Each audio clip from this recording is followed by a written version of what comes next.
Today Journal entries நோட்டில் நம்ம எப்படி ப்ரொசீஜர் படி எழுதலாம் அப்படிங்கிறத பார்க்கலாம். ஃபார் எக்ஸாம்பிள் ஒரு சம்மு நான் எடுத்து ஒர்க் அவுட் பண்ணியிருக்கேன் பாருங்கள். Jaiseeli is a sole proprietor having a provisions to following are the transaction the month of January 2018 journalise them அப்படிங்கிற சம்மை பார்க்கலாம்.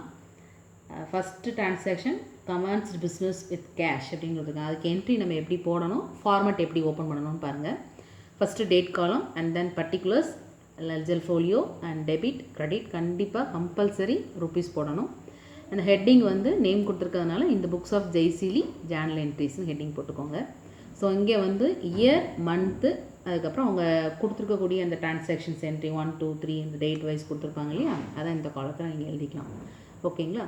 இப்போ ஃபஸ்ட்டு வந்து பார்த்திங்கன்னா cash account debtor to Jaiseeli's capital account எப்படி எழுதியிருக்கேன் நான். ஃபஸ்ட்டு கேஷுங்கிறது கார்னரில் ஸ்டார்ட் பண்ணணும். அண்ட் தென் செகண்ட் லைன் வந்து ஒரு இன்ச்சு உள்ள தள்ளி ஸ்டார்ட் பண்ணணும். ஓகேங்களா. ஏன்னா இதை நம்ம டெபிட்டுங்கிறது நம்ம டிஆர்ங்கிறது எழுதிடுவோம். செகண்டுக்கு நம்ம க்ரெடிட்டுங்கிறது இங்கே ஒரு இன்ச்சு உள்ள தள்ளி எழுதுறதை நம்ம அசம்ஷன் பண்ணிக்க முடியும். ஓகேங்களா. So compulsory narration open bracket and close bracket மொத்தம் 3 லைன்ஸ் மட்டும் மேக்ஸிமம் யூஸ் பண்ணுற மாதிரி எழுதுங்க. ஓகே. அமௌண்ட்டும் அதே மாதிரி இந்த கார்னரில் அழகாக நீட்டாக எழுதிக்கோங்க. ஓகேவா. இப்போ செகண்ட் என்ட்ரி பார்த்தீங்க அப்படின்னா டிரான்சாக்ஷன் என்ன கொடுத்துருக்காங்க, டெபாசிட்டட் கேஷ் வித் பேங்க் அப்படின்னு கொடுத்துருக்காங்க. So cash goes to out. So to cash account வந்துடும். அப்போ bank account debtor to cash account narration deposited cash into பேங்க்னு போட்டு 40,000 எழுதிக்கலாம். தேர்ட் வந்து purchased goods by paying cash. என்ன பண்ணியிருக்காங்கன்னா பர்ச்சேஸ் பண்ணியிருக்காங்க ஃபார் கேஷ் பேமெண்ட். ஓகேவா. நார்மலாக பர்ச்சேஸுக்கு என்ன என்ட்ரி போடுவோம் நம்ம, purchase account debtor to cash. So அது ஒரு 5,000 என்ட்ரி போட்டுடலாம். அண்ட் தென் ஃபோர்த் என்ட்ரி பார்த்தீங்க அப்படின்னா பர்ச்சேஸ் குட்ஸ் ஃப்ரம் அந்த லிமிட்டட் லிப்டன் அன்கோ அப்படி அந்த மாதிரி லிமிட்டட் அந்த மாதிரி கொடுத்துருந்தாங்க, இல்லை அன்கோ அப்படிங்கிற மாதிரி கொடுத்துருந்தாங்கன்னா அது அந்த இதுதான் நம்ம என்ட்ரி போடணும். So purchase account debtor to Lipton and Co account இது ஒரு 10,000 narration goods purchased on credit அப்படின்னு எழுதிக்கலாம்.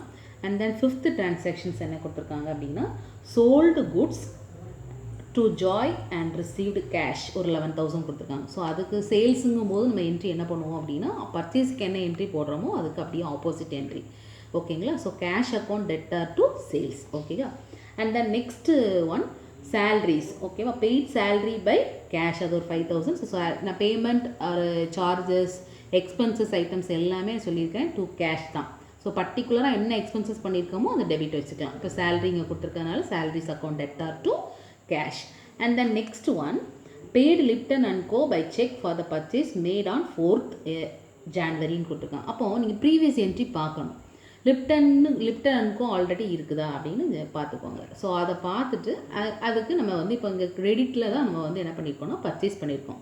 ஸோ அந்த அமௌண்ட்டை செட்டில் பண்ணுறோம். இந்த செட்டில் பண்ணுறக்கூடிய அமௌண்ட்டு ட்ரூலி கேஷ் இல்லாமல் பேங்க் மூலமாக நம்ம செட்டில் பண்ணுறோம். ஸோ அங்கே லிப்டன் அண்ட் கோக்கு தான் Lipton and co account debtor to bank அக்கௌண்ட்டுன்னு எழுதும். ஏன்னா லிப்டன் அண்ட் கோக்கு தான் நம்ம செட்டில் பண்ணுறோம் இல்லையா. So payment made by cheque வழியா செக் மூலமாக நம்ம என்ன பண்ணுறோம் கொடுக்குறோம். ஸோ நெக்ஸ்ட்டு என்ட்ரி என்னன்னு பார்த்தீங்க அப்படின்னா next transaction bought furniture by cash. இப்போ ஆல்ரெடி சொல்லியிருக்கேன் அசட்டில் பர்டிகுலராக அசட் என்னென்னு கொடுத்துருந்தாங்க அந்த என்ட்ரி டு பே த கேஷுங்கிற மாதிரி furniture account debtor to cash. So அது ஒரு 4,000 and 4,000 கொடுத்துருக்காங்க. அந்த என்ட்ரி போட்டுக்கலாம். அண்ட் தென் அடுத்த என்ட்ரி என்னென்னா paid electricity charges by cash. இப்போ charges to given paid payment அந்த மாதிரி என்ட்ரிஸ் வந்துச்சுனாலே அந்த இப்போ எக்ஸ்பென்சஸ் ஐட்டம் என்ன கொடுத்துருக்காங்களோ அதான் டெபிட். ஓகேங்களா. So electricity charges account debtor to cash அது 1,000 and 1,000 rupees. At the next last one insurance bank paid insurance premium on furniture as per standing instructions or 300 கொடுத்துருக்காங்க. So insurance premium account debtor to bank அப்படின்னு ஏன் போடுறோம் அப்படின்னா bank பெய்டுன்னு கொடுத்துருக்கனால நம்ம to பேங்க்குன்னு போடுறோம். பேங்க்கு செக்கு அந்த மாதிரி வந்ததுன்னா டு பேங்க்குன்னு நம்ம போடுறோம்.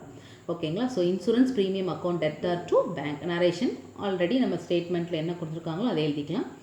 ஷார்ட் ஃபார்மில் insurance premium on furniture paid. Okay. இதில் இந்த சம்மில் எதுவும் டவுட் நார்மலாக உள்ளது தான். ஸோ இது நோட்டில் நீங்கள் எப்படி ஒர்க் அவுட் பண்ணணும் அப்படிங்கிறதுக்காக ஒரு மாடல் நான் காட்டியிருக்கிறேன். ஓகே. Thank you students. இதில் எதுவும் டவுட் இருந்ததுன்னா கமெண்ட் பாக்ஸில் போடுங்க, நான் அதுக்கு கிளாரிஃபை பண்ணுறேன். Okay. Thank you so much. Next வீடியோவில் வந்து பார்த்திங்கன்னா இதோட கொஞ்சம் டஃப்பான என்ட்ரிஸ் எல்லாம் ஓவராலாக எல்லாத்தையுமே எடுத்து அதில் நம்ம பார்ப்போம். அப்படிங்கும்போது டஃப்பான என்ட்ரிஸ் என்னங்கிறத தெரிஞ்சுக்கிட்டோம் அப்படின்னா மார்க் எங்கேயுமே நமக்கு வந்து மிஸ் ஆகாது. Okay, thank you students, thank you.